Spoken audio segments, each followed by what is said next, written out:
Assalamualaikum warahmatullahi wabarakatuh.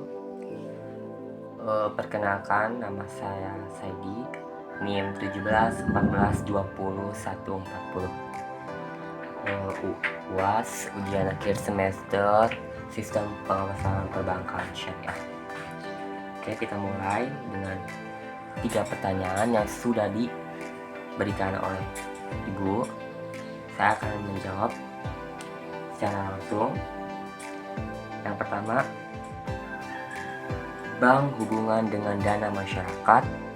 Kondisinya terlihat bahwa porsi dana pihak ketiga lebih besar daripada modal.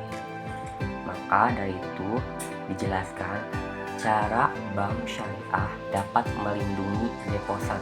Deposan itu ibaratnya modal yang dimiliki oleh nasabah masyarakat dari kerugian, dan jelaskan fungsi dari lembaga penjamin simpanan. Jadi dalam hal pengumpulan dana modal ada beberapa cara yang dilakukan, yaitu dengan modal sendiri dan pemilik bank itu sendiri, bisa juga dengan sistem titipan dari para nasabah, dan bisa berbentuk wadiah. Modal dapat dipergunakan untuk menjaga kemungkinan terjadinya risiko kerugian atas investasi pada aktiva, terutama berasal dari dana-dana pihak ketiga atau masyarakat. Peningkatan peran aktiva sebagai penghasil keuntungan harus rentak dan dibarengi dengan pertimbangan risiko yang mungkin timbul guna melindungi kepentingan para pemilik dana. Itu cara bank melindungi dana masyarakat agar tidak menjadi kerugian.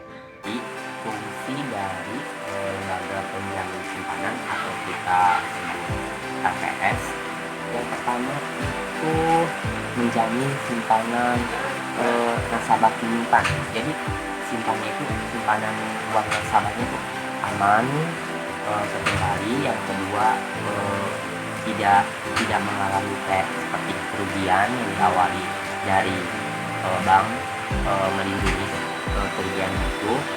Yang kedua itu turut aktif dalam menjaga stabilitas perbankan sesuai dengan kewenangannya. Di sini apa sih lembaga aktif dalam kewenangannya, di mana kewenangannya itu menetapkan dan memungut premi penjamin. Premi itu asuransi, di mana ada asuransinya ketika penjamin atau simpanan yang punya nasabah itu ada kendala atau kerugian yang besar. Nomor 2, apa saja alternatif yang tersedia bagi bank syariah? Yang pertama ada produk penghimpunan dana, di mana yang pertama ada wadiah.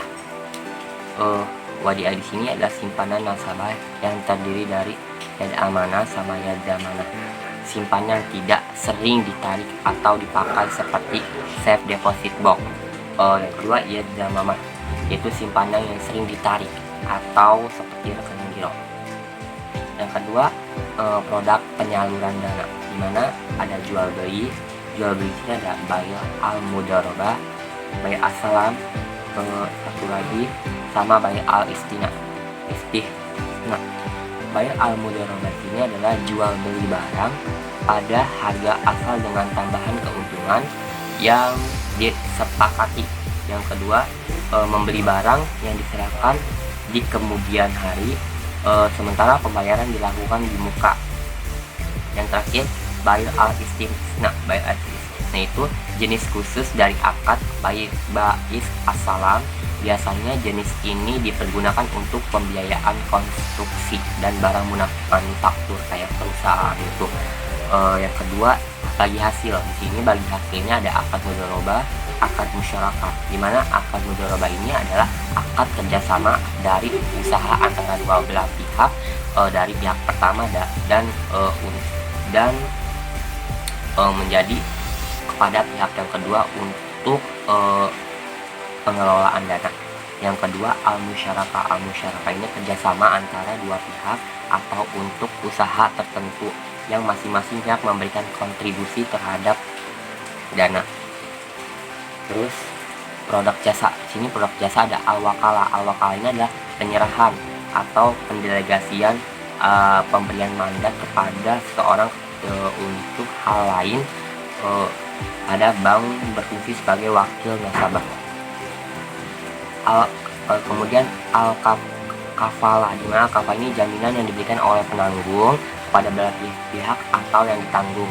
Dalam pengertian lain, kafalah itu adalah menggali barang tanggung jawab seorang yang dijamin dengan berpegang pada pihak yang dijamin. Kemudian ada al-hawalah, arahan atau al-qard.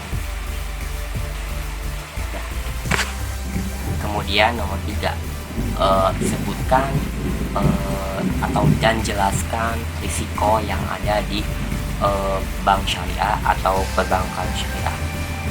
Yang pertama ada risiko kredit, di mana risiko ini adalah akibat kegagalan debitur atau pihak lain dalam memenuhi kewajiban kepada bank.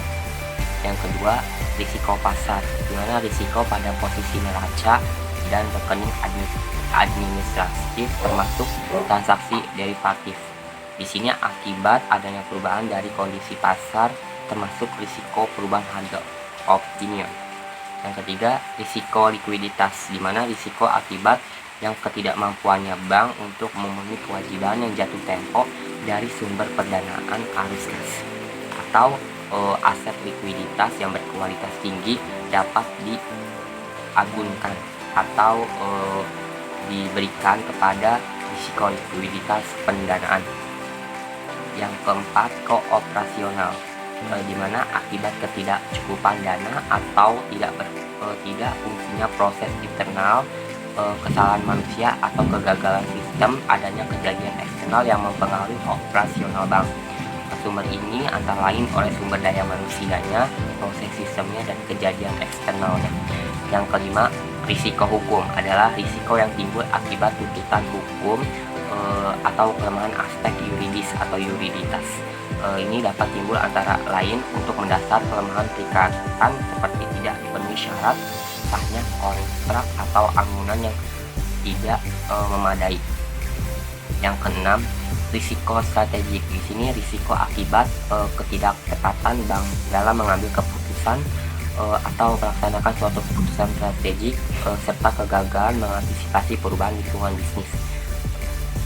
Yang ketujuh, risiko kepatuhan, di mana risiko yang timbul akibat bank tidak mematuhi dan tidak melaksanakan peraturan perundang-undangan atau ketentuan yang berlaku.